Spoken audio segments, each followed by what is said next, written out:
Hey, what's going on, everybody? Today I'm going to be talking about tank gauging. Now, as a terminal operator and working at a terminal, different terminals operate totally different. It could be tanks, it could not be tanks, it could only be pipeline, and so forth. So, at the terminal that I work at, I'm actually getting ready to head into work. But today I want to talk about tank gauging because I know for a fact today I have to gauge tanks, the inactive tanks. So for example, if this was a tank at the terminal and you will have the gauge height. So for example, from the bottom to the top will be considered the gauge height of the tank. And then I drop a picture in the video of some of the storage tanks, how they look, and then you'll see the stairway. You have to climb up the stairs to get to the top of the tank, to get to the hatch.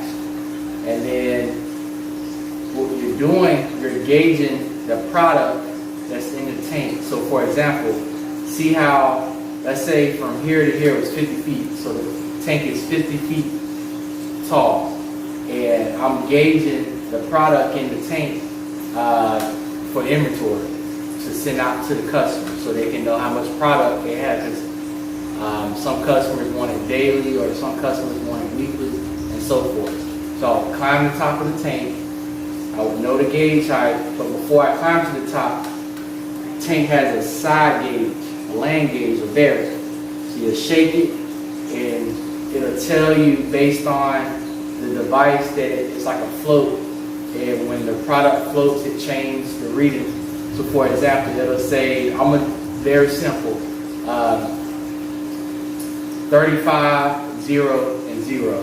So I'm at the bottom of the tank, I shake the bearing, and it's showing 35, 0, and 0. So it's showing that the product in the tank is 35 feet, 0 inches, 0 sixteenths.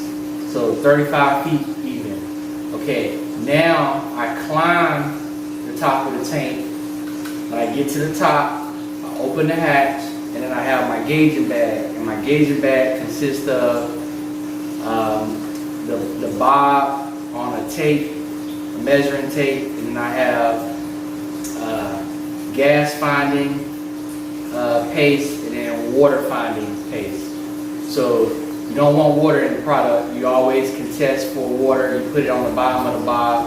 And for example, if the land gauge told me that it's 35, 0, and 0, what I'm going to do, I'm going to open the hatch, I'm going to ground the cable, very important, and then I'm going to drop the measuring tape down to the 35 mark. I'm going to take that gas finding paste, take some, and I'm going to rub it on where 35, 0, and 0 is at. And then I know the gauge height of the tank is 50 feet. So I'm going to drop it down some more, drop it down. And then once I know it's getting close to the gauge height, I'm going to slow down because you don't want the bob to hit hard because it's going to bend the measuring tape.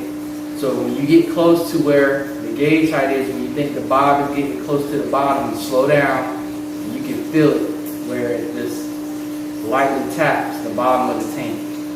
And then you just let it stay there for a while, and then you reel it up to where 35 location is on your measuring tape, and then you take a rag and then you wipe half of it, and then you'll see it. It may say 34, 11, and 15. So 34, 11, and 15. So what that's saying is the innage of the product is 1/16 less than the land gauge.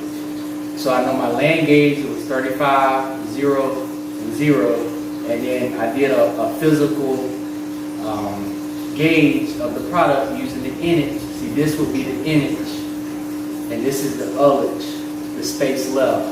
So the innage of the product, based on my gauge, it could have been what the side gauge said, but sometimes it's like 2/16 off to the bad, 2/16 off to the good. It could be way off, it could be dead on. But that's why you gauge it, to make sure we know how much is exactly in that tank.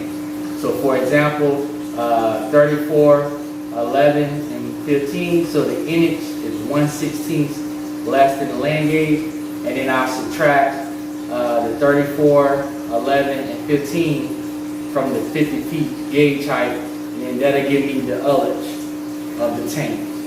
So that's just some basic information about something that I do at my job as a terminal operator, tank gauging. Whenever we have to gauge for the day, for whatever reason, it's a physical part of the job that I actually love. I enjoy it because I have my watch, and my watch tells me how many steps I took today. So I already have taken 700 steps this morning, and then I try to get, I don't know, 10,000, 12,000, 15,000 steps a day, just to make sure I'm staying active and fit. But I hope you enjoyed this video, and like I said, I talked about the pay in my previous video, the pay, the schedule, doing AVOs, as well as this video, tank gauging. And then when I'm tank gauging, as well as climbing the tanks and walking in the tank farm, I'm doing AVOs. I'm listening, I'm looking around, and I'm smelling. So if you smell the strong odor of gas, you know something's wrong. Or you have your LEL meter on and you walk in the tank farm and it starts going off, it's reading something. So that's just a part of being an operator. So I hope you enjoyed this video, and click like and subscribe to the channel if you're not a subscriber to my channel, Catch Not Fish. And I appreciate you watching the video. Have a good day.